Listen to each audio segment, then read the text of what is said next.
I raised my wife's daughter as my own for 12 years. Then she cheated and told me to grow up and forgive her. I walked away. Now she wants me at her daughter's wedding.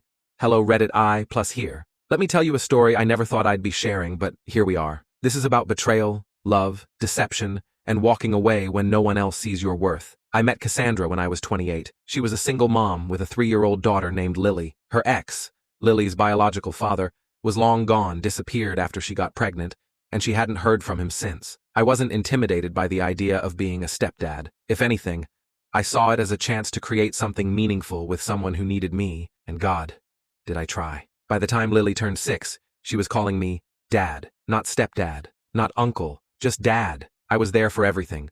Scraped knees, school plays, birthdays, late-night fevers, all of it. I taught her how to ride a bike. I was the one at parent-teacher conferences, school pickups, her first day of middle school. I was there when Cassandra was too tired, too busy, too distracted.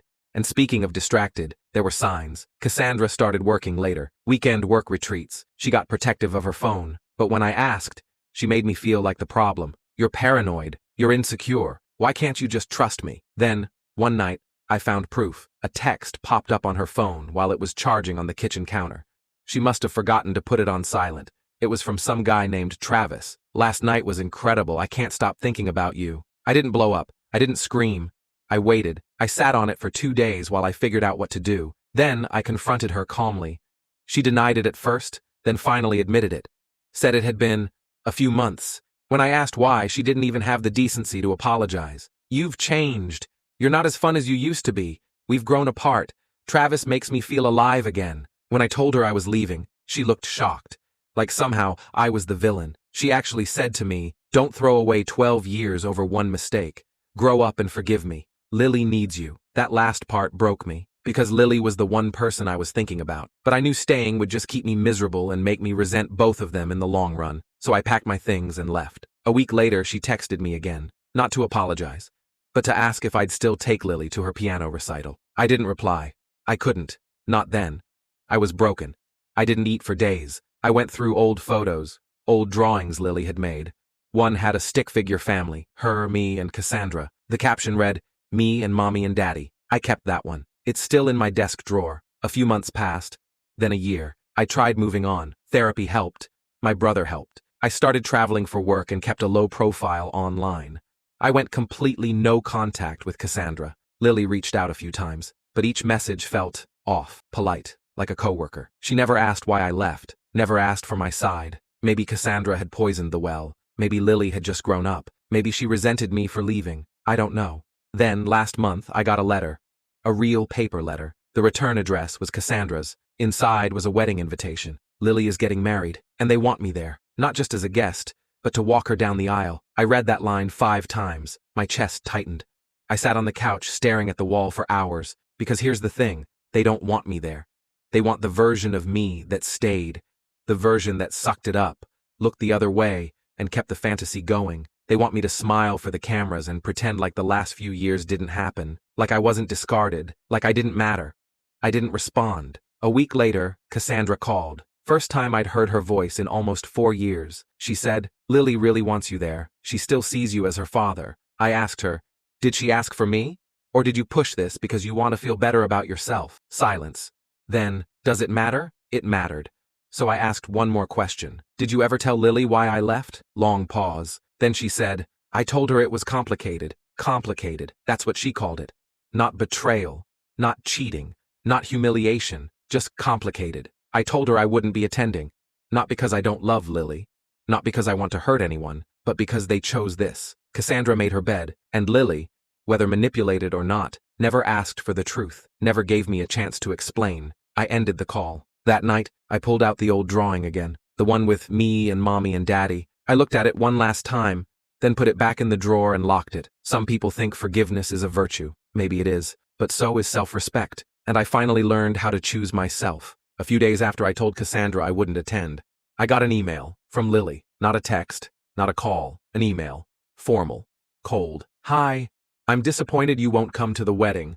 I know things ended badly between you and Mom, but that was between the two of you. I wish you could be mature enough to separate that from what we had. Lily." It hit harder than I thought it would. Not because of what she said, but what it confirmed. She had no idea what actually happened. The girl I raised for 12 years didn't even know the real reason I left. Cassandra really had poisoned the well. I typed a reply, deleted it, typed another, deleted that too, until finally, I wrote something simple. Lily, I didn't leave you. I left the lies. If you want the truth, you know where to find me. No response. But then, 2 days later, I got a knock at my door. Lily. She looked different, older. Her eyes carried a weight I hadn't seen before. Not anger, confusion. She said, I want to talk. We sat in silence for a while, then I told her everything.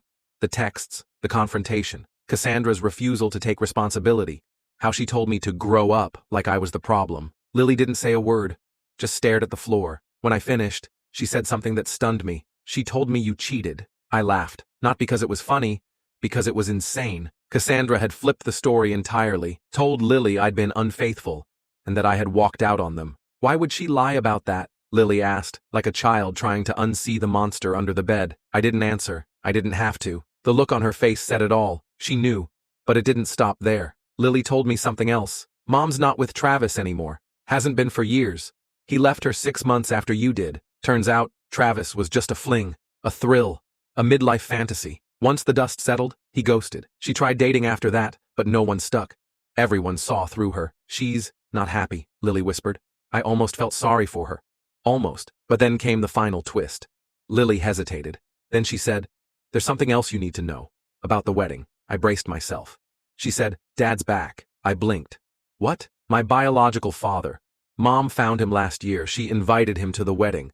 Said it would mean a lot for him to be there. I sat frozen. Cassandra didn't just want me there for closure or peace. She wanted to parade both men in front of a crowd, to rewrite history with her as the glue holding it all together, the victim who overcame. She wanted me to stand beside the man who abandoned Lily, while I, the one who actually raised her, stood like some divorced uncle in the back row. That was her plan all along. I asked Lily, why did you come to see me if he's back in your life? She didn't answer. Her eyes were glassy now. Then she said, because he's a stranger. You're not. That nearly broke me. But I'd healed too much to let myself get sucked back into their storm. I told her gently, you don't owe her a perfect story.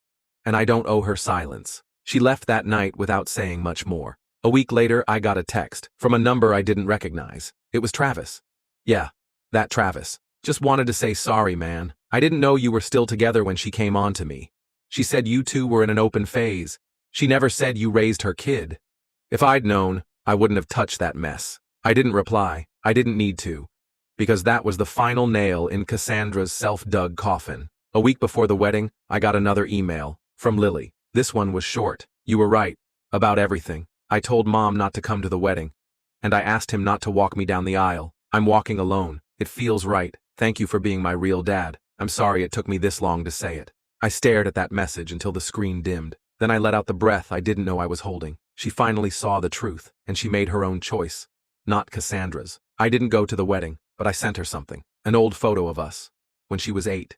Sitting on my shoulders at the zoo. On the back, I wrote, you've always known how to stand tall. I'm proud of you. No fanfare, no reunion hugs, just peace. And that is something I never thought I'd have.